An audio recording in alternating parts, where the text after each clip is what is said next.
this time around we've been riding the 30th anniversary Honda Fireblade, or to give it its proper title, the CBR 1000 RRR. Well, no, not the RRR, but the RR-R.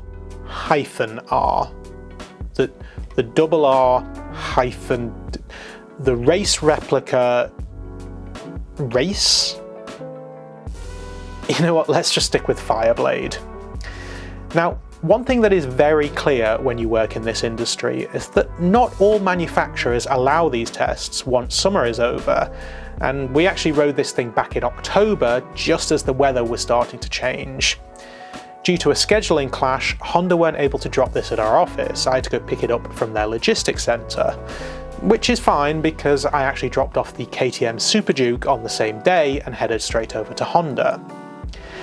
The issue came when it got dark, started to pour down with rain, and I still had over an hour of riding before I got home. Given that this doesn't simply have a rain mode, it has a ridiculously complicated dash, which I'll get onto later, and that the tyres are essentially cut slicks, my arms and hands were in so much pain that from just clinging on, that when I got off the motorway I had to pull over because my arms had no more strength to turn it, but had to get going again quite quickly as it gets hot so soon that I was engulfed in steam from the rain falling. I tried to capture it on film, but frankly my hands weren't working. So my first impressions of this version of the Fireblade were very much not the best.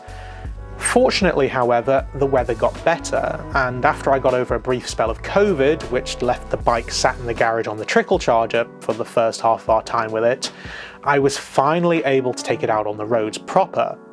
And the first thing I need to say is, wow. I do actually have a lot to talk about, but first things first, there's no sense of boring old Honda here. 215 brake horsepower at 14,500 revs is absolutely more than you need on the road. This is a race bike for the road, make no mistake. Maybe that third R does make sense after all. We could talk for hours about the power of it, but firstly, we need to talk about other features that put this more into the track-focused race bike category. Because obviously these days, bikes are a lot more electronically focused, especially in the last 5 years or so, with the introduction of more tablet-style dashboards. It puts a lot more information at the rider's fingertips, allowing them to essentially run the bike like you have a race engineer with a laptop. The Fireblade blows everything else out of the water in terms of what it has available to the rider. Now, I'm not actually saying that I like it. I think the BMW system is a much nicer user experience, but the amount of options and customization is absolutely mind-blowing with the Honda.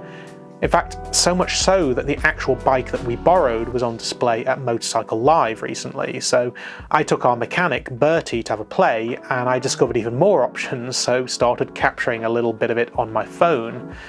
There's different types of display, fine-tuning of the suspension, and the list just goes on indefinitely. We have nowhere near enough time to talk about it here. Also, the buttons that control the whole thing are a lot more fiddly and less intuitive than on the BMW as well. Plus, there's no room for the ignition, it's off at the side behind the headlights. And that's just the thing. So much thought has been put into the functionality of it, but not much has been put into the usability of it. Frankly, this needs to be a video in itself. I won't spend too long agonising over every little thing, but I will choose just one thing as an illustrative example. There's no fuel gauge. I mean, it may be possible to find one somehow, but after 2 weeks of trying, I couldn't find it. It certainly doesn't appear on the dashboard as standard. Now, I will admit that there's multiple different dashboard displays that you can choose from, and you can customize all the information displayed at the bottom of the screen as well, but while I could find options for the logo or the rev counter, to the exact number of revs, I must point out, I couldn't find a fuel gauge. I mean, a warning light will come on when you get low on petrol, but the 20-year-old Kawasaki ZX6R that I bought for 500 quid has a fuel warning light on it. This is 2022 and a £24,000 special edition. You're entitled to expect at least an obvious fuel gauge on it, but apparently not. But clearly this is a bike that is meant to be ridden hard, partly because you're really scrunched up jockey style and it's actually not very comfortable to ride slowly, but partly because the tiniest little twitch of the throttle will send you flying past 100 miles an hour before you even realise it, and also partly because, like the Panigale, it gets rather hot. When you do start to ride this thing with a little bit more vigour though, it all starts to make sense. This is an absolute joy to ride. I loved the CBR 650R and in all honesty would rather have that one, but this offered a completely different experience, and actually one that I hoped the Panigale V4S would provide, but it didn't.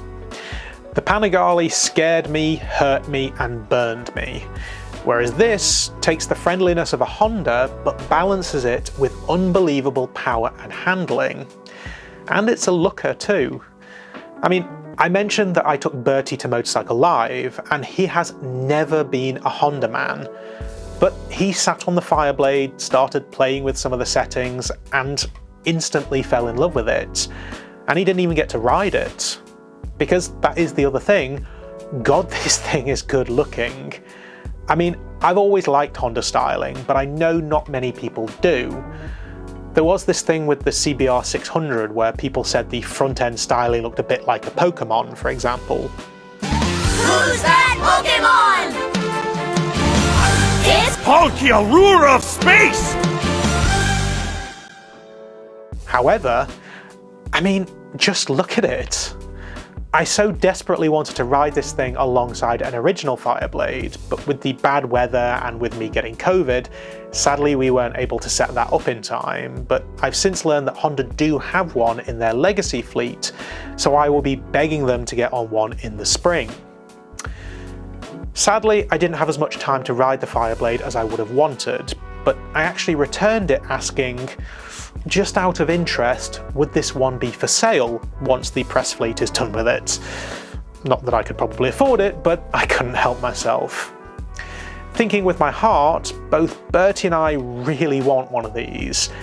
Thinking with my head, I think the BMW is still the better option.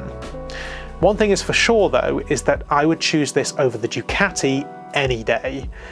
But similar to something I said in the review for the CBR 650, it's interesting that Honda is not the boring practical cliche that bikers and journalists like to pull out of their back pocket when they've got nothing better to say. The 30th anniversary Fireblade will stand up to any superbike on the market today, no question. It's just a matter of finding a spare 20 grand or so down the back of the sofa. We can dream, I suppose. But until the next video, I will see you next time.